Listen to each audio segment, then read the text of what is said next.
event, not last year. It was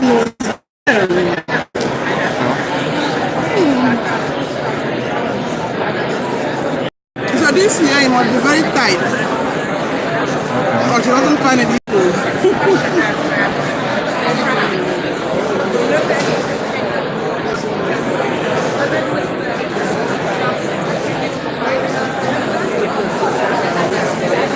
What do you do? Oh, sorry, you're making a video, yeah? Yeah, that's fine. I'm into good governance. I'm pursuing good governance. What does that involve? It involves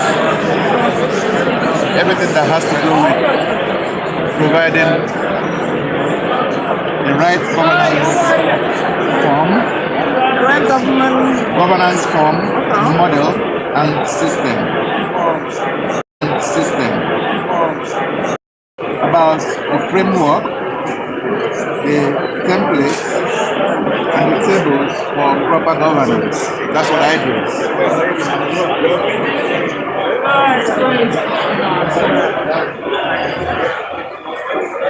So I have an NGO, and I work with my NGO to generate demand and supply needs in governance, so as to have a mechanism for demand and supply needs value chains. And I concentrate on inclusive governance, how inclusive growth can flow in governance. Because most people in governance have been excluded. You have so many governance structures excluding people, excluding some members of the society. You understand? You have some like minority group and majority group. You have like women sometimes have been sidelined. You have some of the youth, maybe those who don't have education, they are sidelined because they don't have education. You have basically the informal sector, and that's where my attention is based on. The informal sector, the ordinary people who are not in the private sector, who are not in the public sector. Government neglects and avoids them because probably government considers them as unproductive. Yeah? So we try to build a model. I'm looking at a people's public-private partnership model, because what we have in Nigeria, for instance, and in most other countries, is the public-private partnership. So which excludes the ordinary people from the scheme of things. So I work towards establishing an institutional framework for bringing the people to work in tandem with government, people to be part of governance, because governance is about demand and supply. You understand? Without the government is useless. So in governance, you need to also have demand needs provided to match with the supply needs in governance. You understand me? Demand to match with supply. Because if you look at Africa, you will see that even those in government, you see them come up with the budget of the needs of the people without consulting the people. They don't even know the needs of the people. And in what Sorry? In what platform? I run an NGO. Okay. I run an NGO. So I use my NGO to go to the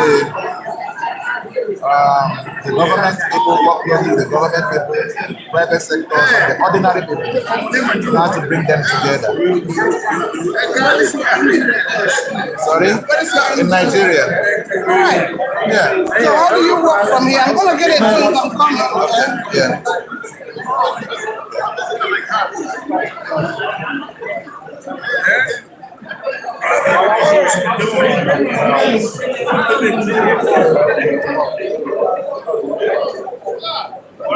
You messed it up. No, it's fine.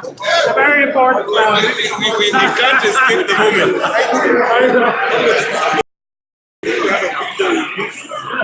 great son of Kenya. Just to say, I'll say a few words. I will introduce and then both of you thank you so much.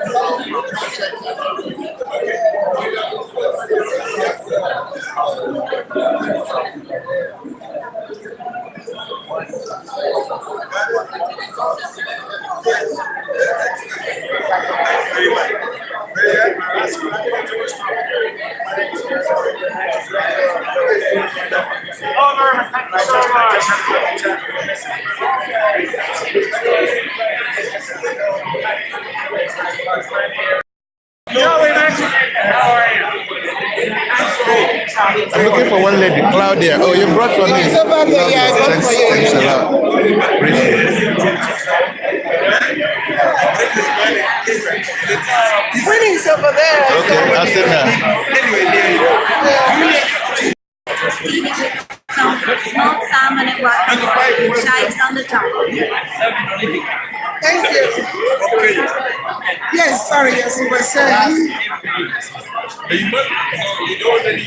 I spend more time in Nigeria than I spend here.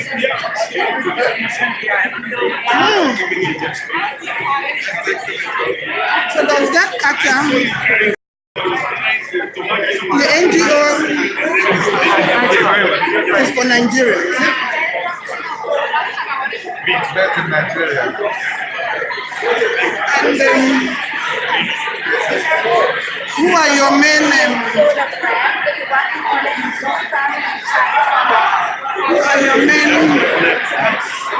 sponsors? There's not That is not in there. And then membership NGO. So we have members who contribute. And then we also source funds from here and there.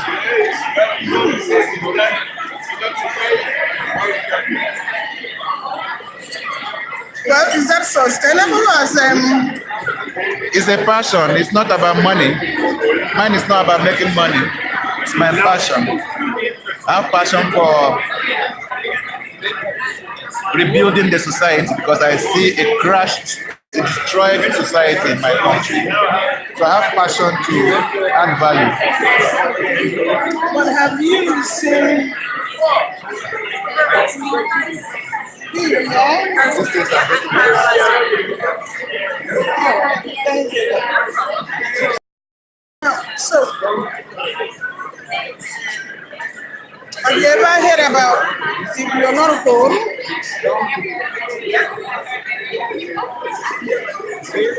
So I spend more time at home. No, but if you're not home, you said you don't care about money. No, I didn't say so. I said that's not my passion. Is about development, not the money aspect of it. But then, How do you make money to sustain? My question was, is that sustainable for you? Because you have to be home. now let me tell you, you're talking about money. Most NGOs make a lot of money. A lot of money. Like, we have access to funds for NGO, global funds. Okay? Every day you see they send applications, they send grant applications, grants, not loan, grant applications for you to fill, apply, and get the money.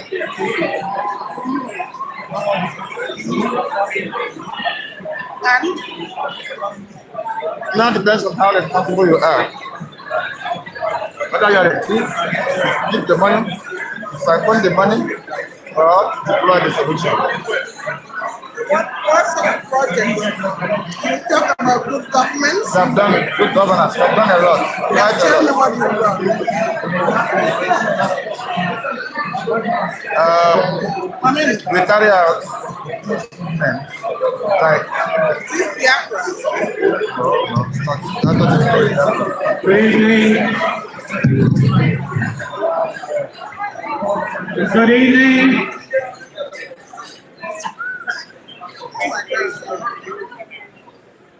Fáilte of Galer, Carabuni, you're very welcome to the EPIC Centre on a great day for Ireland-Africa relations. Ministers, Excellencies, Africa-Ireland Economic Forum delegates, friends of Kenya, government and departmental colleagues. It's my privilege to welcome you this evening, which coincides with the closing of the Africa-Ireland Economic Forum. And this morning, the Taoiseach, when he opened the forum, mentioned about a new and evolving relationship between Ireland and Africa. And that relationship is not without foundation, but is founded on many, many years of a relationship between Ireland and Africa, which spans many sectors over many years. And that's why it is fortuitous this evening that we conclude the proceedings of the forum with the formal launch of the exhibition of the 100 Years of the Irish in Kenya here in the EPIC Museum. Wonderful. A very sacred place in terms of Ireland's story of migration and outreach. I'm delighted to welcome you all here this evening, and in doing so, I think the relationship between Ireland and Kenya is also a metaphor for the relationship between Ireland and all the other African countries that are represented here this evening. This exhibition was commissioned by our embassy 2 years ago to coincide with the 100-year commemoration of 1916. And what we decided to do was to capture the essence of Ireland's relationship with Kenya over that time, a very rich and complex. But as we did today, we are planning for the future. And I think we can't plan for the future without understanding and building on the past. And the exhibition was initiated by the embassy, but developed with the support of the Kenya Irish Society. I'm delighted that Prona Niweri, our friends, the other friends, the Loretto sisters who were involved in it, Orla Cawley, and other people from the Irish Society are here this evening. They've been instrumental in actually putting this exhibition together, and how wonderful it is that it's now accessible to a much broader audience.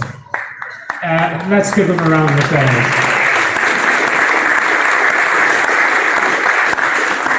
This evening also, in addition to launching the event, we're launching a new guide for doing business between Ireland and Kenya, which was developed by the Business Ireland Kenya Network, together with the embassy, using support funding from Minister Cannon's department through the Emigrant Support Funding Scheme. And we're delighted that the two ministers will be able to launch that this evening. So I'm going to hand over now to, and we're very privileged to have two ministers, Minister Kieran Cannon, who has responsibility for diaspora and development here this evening. Minister, we're delighted to hear your words. Thank you very much. Michigan Ambassador.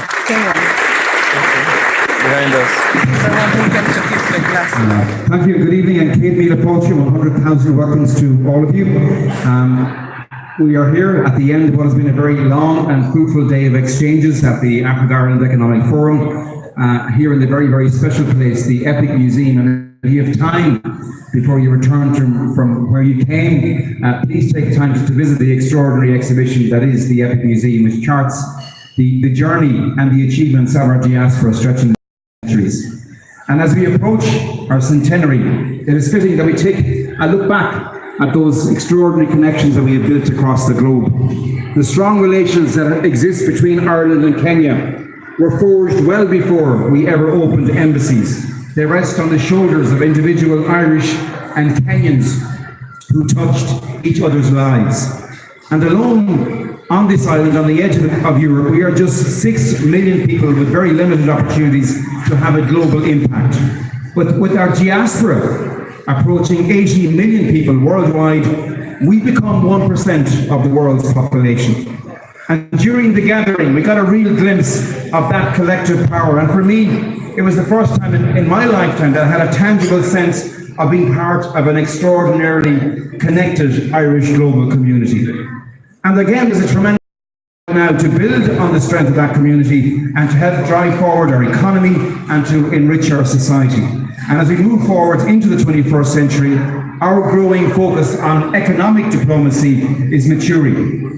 We're looking now at how we can strengthen trade links with other countries, particularly in Africa, and this too will be our greatest resource. The people of the diaspora who have started afresh in new countries and now contribute today to their development and to their success. And the reality of how much a country's diaspora can contribute will be very, very familiar to the many African countries that are represented in this room this evening. In purely economic terms, remittances to sub-Saharan Africa grew to $37.8 billion in 2017, and again are expected to increase substantially in the coming years. And similarly, in our history here in Ireland, we relied hugely on those who had emigrated to the United Kingdom, to America, to send that money home. And it has been estimated that from 1940 to 1970, the equivalent of almost €6 billion was sent back to Ireland from the United Kingdom alone. And however, our diaspora is about much more than economics. It's about exchanges in culture, in learning, and ultimately humanity. So those of you who know me will know that education plays a very central role in the work that I do. It's been only 50 years since that extraordinary decision by the visionary education minister back then, Donogh O'Malley, to make second-level education free for all of our young people.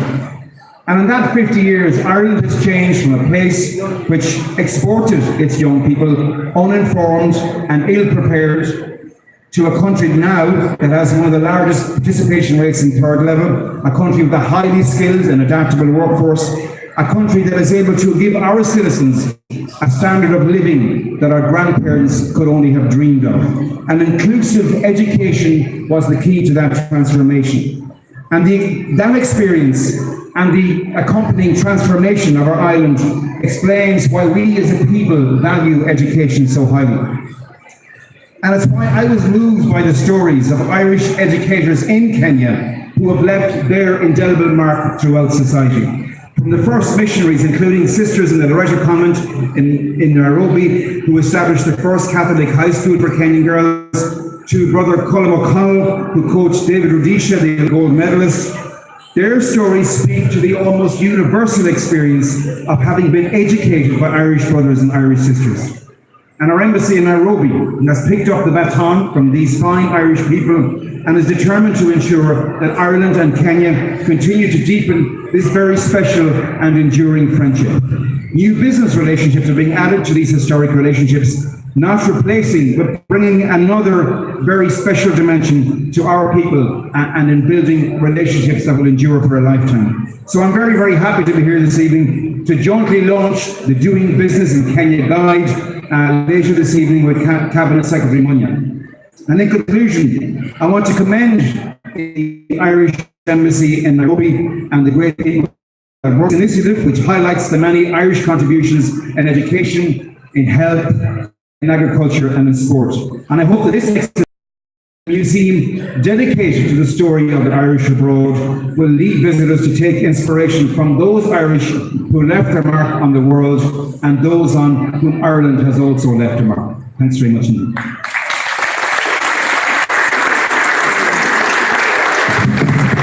Thank you very much, Minister. And just to mention, we're fortunate to have Brother Colm O'Connell here. He's the trainer of David Rudisha, the third Olympic gold medalist and world record holder. One of the fantastic ambassadors of Irish people in Kenya over many, many years. Now it's my privilege to invite His Excellency Peter Munya, who's the Cabinet Secretary for Trade, Investment and Cooperative in Kenya, and who's been our guest of honour at the forum today. Then we also join the Minister for Diaspora in Ambassador. recognizing and lauding the contribution of many Irish citizens who have worked in Kenya, contributed in the transformation of Kenya in the last 100 years. And in various sectors, I've been able to these monuments that are here recognizing that contribution in the churches, in farming, in business. And today, as we launch a guide in doing business in Africa, we are drawing inspiration from this foundation that has been laid by these great Irish men and women who have worked in Kenya many years and contributed in holding many leaders in Kenya, including, as I said when I was speaking earlier, our own president, who was lauded by Catholic fathers, the Nobel Prize winner, Wangari Maathai, who also went to a missionary school and went to become one of the great Africans and went even to win the Nobel Peace Prize. So really, as we forge business relationships here, as we talk on how we can continue strengthening these relationships, we are drawing inspiration from pioneers who have done a great job, and I was very happy to meet Baba Kom this evening. I've just been hearing of him, and I was very, very happy and delighted to be able to meet him in person. He has contributed in putting Kenya in the world map, in producing some of the best athletes that have walked this path, those who have won gold medals in the Olympics, in world marathons. And therefore, really,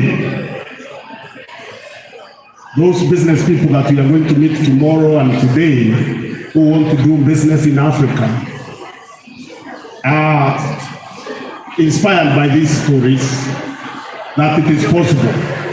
The challenge of beginning is there. The challenge of going to start something new in an area you are not used to, in a community you have never lived before, is there. But the inspiration of great people who have made a difference is also there. So thank you very much and have a very good evening.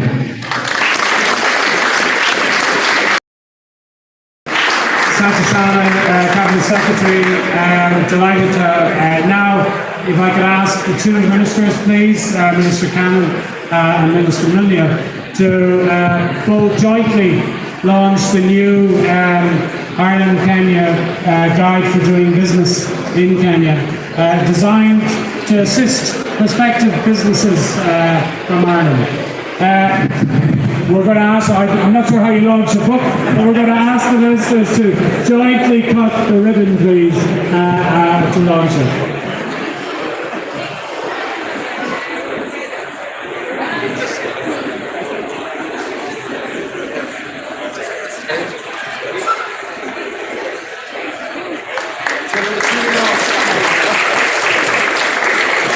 Thank you very much. I need to remind you, Kenya is definitely open for business, as I know other African countries are. So, ministers, thank you very much indeed. Copies of the guide are here if anybody wants to take them. In conclusion, I just want to thank my good friend, the Kenyan ambassador to Ireland, and his team for all of their support to us. I want to thank my colleagues in the Department of Foreign Affairs and Trade, the Secretary General, the Director General for the Cooperation Division, and Fanula, the Director of Africa Unit, and their staff for organising the event. And finally, I just want to thank the management of EPIC for putting on this display and for ensuring that this exhibition will be on display until the 22nd of October. Please get your friends to come and also see it. Have a lovely evening. Thank you very much indeed. Thank you very much.